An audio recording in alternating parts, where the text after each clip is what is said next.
सुबह के 8 बज गए थे। रुद्र हवेली से बाहर निकलता है और देखता है कि राम काका और अर्जुन दोनों पास पास जमीन पर बैठकर बातें कर रहे हैं। रुद्र के हाथ में पानी का लोटा था। रुद्र लोटे का पानी अपने मुंह में लेता है और उससे 1-2 बार कुल्ला कर लेता है। कुल्ला करने के बाद वो अर्जुन के पास जाने लगता है और वहां पहुंचकर कहता है, और भाई क्या बात हो रही है, जरा मुझे भी तो बताओ। कुछ नहीं, बस यूं ही। रुद्र, हाँ ना, बैठ। रुद्र जैसे ही अर्जुन के पास बैठने जाता है, राम काका वहां से उठकर चले जाते हैं। अर्जुन को देखकर बहुत अजीब लगता है। और भाई बता, कैसा लग रहा है तुझे मेरे गांव में आकर? यार तुझे पता है ना, जाने अनजाने में तूने मेरी एक बहुत बड़ी मदद कर दी है। कैसी मदद? तुझे पता है ना मैं एक किताब लिख रहा हूँ। हाँ पता है। क्या तुझे पता है कि वो किताब में किस बारे में लिख रहा हूँ? रुद्र ने सोचते हुए कहा, नहीं। तो सुन, मैं ना हमारे हिंदू शास्त्रों, तंत्र मंत्र शास्त्रों का अध्ययन कर रहा हूँ और उसी पर एक रिसर्च कर रहा हूँ। मैं ये देखना चाहता हूँ कि ये सब सच है या झूठ। यदि हमारा ये मानना है कि भगवान होते हैं, तो फिर भूत कैसे होते हैं? और ये सिर्फ हमारी परिकल्पना है या हकीकत में भी इससे इसका कुछ संबंध है?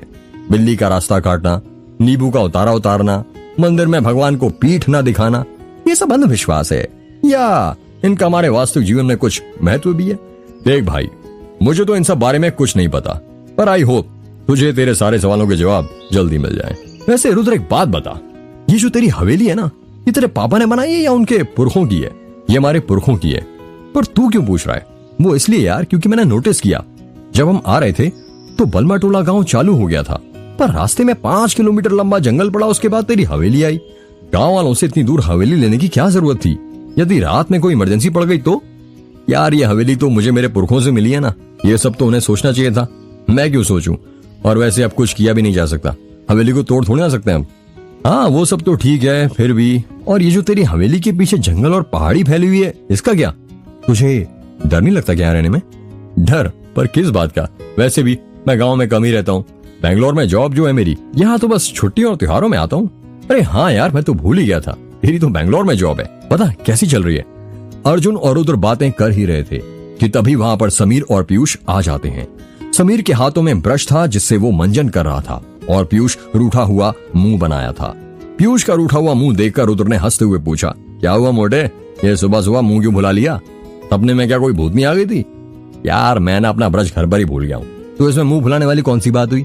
अर्जुन ने कहा। तो भाई मेरे, अब मैं मुंह कैसे धोऊं?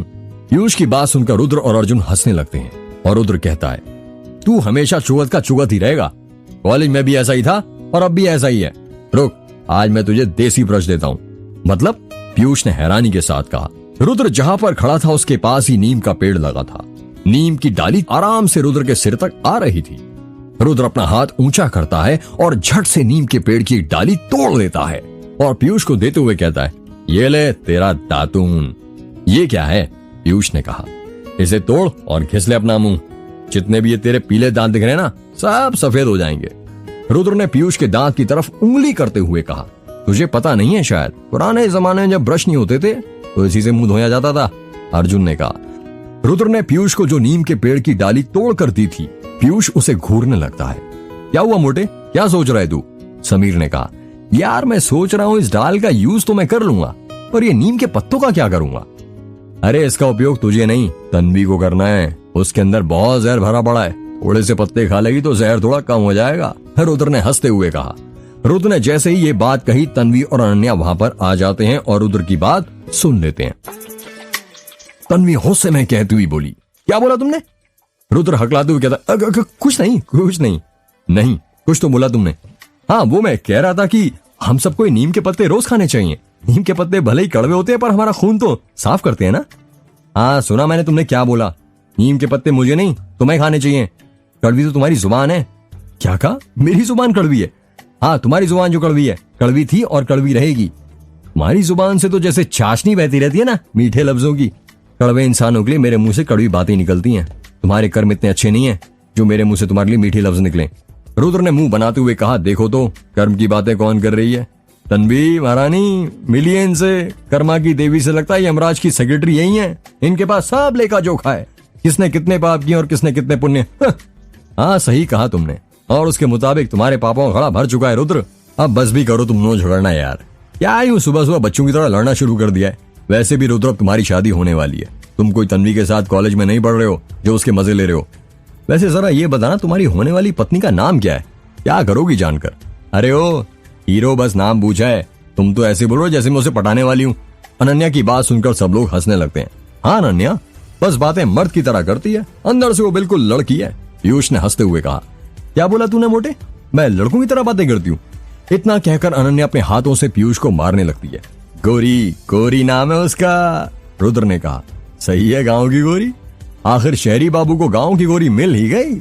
वैसे सब गांव की लड़की को यही लगता है कि उनका राजकुमार शहर से आएगा और डोली में बैठकर उन्हें ले जाएगा। पीयूष ने खिलखिलाते हुए कहा। जरा फोटो तो दिखाना तेरी गांव की गोरी की, समीर ने रुद्र के मजे लेते हुए कहा। यार उसे तो अभी तक खुद मैंने नहीं देखा। क्या? सबने एक साथ चौंकते हुए कहा। हमारे इसमें शादी से पहले दूल्हा दुल्हन एक दूसरे की सूरत नहीं देखते, यहाँ तक कि फोटो भी नहीं। इसे अपशगुन माना जाता है। मतलब वो लड़की जिसके साथ तू अपनी पूरी जिंदगी गुजारने वाला है, तुझे यही नहीं पता वो दिखती कैसी है? अनन्या ने कहा। हाँ, उसे माँ ने ही देखा है और माँ ने ही पसंद किया है। जब मैं बैंगलोर से अपनी जॉब से आया तो माँ ने बताया, उन्होंने एक लड़की को मेरे लिए पसंद किया है। और तुम लोग तो जानते ही हो कि मैं माँ की बात को कभी मना नहीं करता और मुझे अपनी माँ पर पूरा भरोसा है। उनकी पसंद कभी गलत नहीं हो सकती। उन्होंने कुछ सोच समझकर ही उसे मेरे लिए पसंद किया होगा ना। हाँ सही है, माँ के लाडले, पीयूष ने कहा। चल ये सब छोड़, ये बता बारात कहाँ जाने वाली है? मैं तो पहले कह देता हूँ, डीजे जरूर होना चाहिए, आखिर मेरे यार की शादी है। मैं तो बहुत डांस करने वाला हूँ, पहले ही बोल देता हूँ। यार तेरा ये सपना भी पूरा नहीं हो सकता। क्यों? यार वो मेरी बारात कहीं नहीं जाएगी। क्या? अनन्या ने कहा। हाँ, हमारे इसमें एक रस्म है जिसके अनुसार विवाह दूल्हे के घर में ही होता है और बारात कहीं नहीं जाती है। ये कैसा विवाह है? समीर ने कहा। मैं बताता हूँ। अर्जुन ने सबका ध्यान अपनी ओर खींचते हुए कहा। ध्यान से सुनो। हमारे हिंदू धर्म के अनुसार ब्रह्मा जी के पुत्र मनु ने मनुस्मृति की रचना की है। ऐसा माना जाता है कि मनु का एक एक शब्द स्वयं ब्रह्मा के ही वचन है। मनुस्मृति में 8 प्रकार के विवाह का उल्लेख किया गया है, जिसमें पहला है ब्रह्मा विवाह। इसके अंदर दोनों परिवार अपनी सहमति के अनुसार सुयोग्य वर वधू को चुनते हैं, जिसे आज के जमाने में अरेंज मैरिज कहते हैं। दूसरा विवाह है दैव विवाह। इस विवाह के अंतर्गत कन्या का पिता यज्ञ का आयोजन कराता है और जो युवक रीति पूर्वक मत का संपादन करता है उसे दान स्वरूप अपनी पुत्री तथा गहने आभूषण दे देता है, जिसे हम दहेज लेना कहते हैं। तीसरा है आर्ष विवाह। इस विवाह के अंतर्गत कन्या का पिता युवक से एक जोड़ी गाय या बैल की मांग करता है, पर आज के युग में इसकी जगह युवक से लड़की के बदले धन की भी मांग की जाती है। चौथा है प्रजापति विवाह। इसके अंतर्गत यदि लड़की को दूल्हा पसंद हो या नहीं हो, उसकी सहमति के बगैर उसकी शादी करा दी जाती है। इतना कहकर अर्जुन चुप हो जाता है। क्या हुआ अर्जुन, तुम चुप क्यों हो गए? बाकी के 4 विवाह कौन से हैं बताओ ना, तन्वी ने कहा। पर अर्जुन तन्वी की बात का कोई जवाब नहीं देता है। बताना अर्जुन, समीर ने कहा। हिंदू धर्म में वैसे तो बस इन 4 विवाह को सहमति दी गई है, पर 4 और हैं, जिनमें पहला है गंधर्व विवाह। इसमें परिवार वालों के सहमति के बिना वर वधू शादी करते हैं, रीति रिवाज के बिना ही विवाह बंधन में बंध जाते हैं। आज के युग में इसे लव मैरिज और कोर्ट मैरिज भी कहते हैं। दूसरा है असुर विवाह। इसमें कन्या को धन देकर खरीदा जाता है, जिसे हम कन्या की बिक्री भी कह सकते हैं, और उसके बाद उससे विवाह किया जाता है। तीसरा है राक्षस विवाह। इस विवाह के अंतर्गत कन्या पक्ष के निकट संबंधियों मित्रों को डरा धमकाकर उनकी हत्या करके कन्या को उसके घर में जबरन उठाकर ले जाया जाता है और विवाह किया जाता है, जिसे राक्षस विवाह कहते हैं। अगला और अंतिम है, अर्जुन बताते बताते फिर रुक जाता है। सभी लोग अर्जुन की बातें ध्यान से सुन रहे थे। बताना भाई, रुक क्यों गया? रुद्र ने कहा। अब जिस विवाह के बारे में मैं बताने जा रहा हूं वो कोई आम विवाह नहीं है, बल्कि इन सब विवाह में सबसे बुरा विवाह है, और वो है पैशाच विवाह। अर्जुन ने धीमी आवाज करते हुए कहा। इसके अंदर जब कोई लड़की सोई हो या नशे की हालत में होती है तो उसका बलात्कार करके और उसके साथ शारीरिक संबंध बनाकर उसके साथ विवाह किया जाता है, जिसे पैशाच विवाह कहते हैं। तुझे इतना सब कुछ कैसे पता है? अनन्या ने हैरानी के साथ कहा। हाँ यार, तुझे इन सब विवाह के बारे में कैसे पता चला? समीर ने कहा।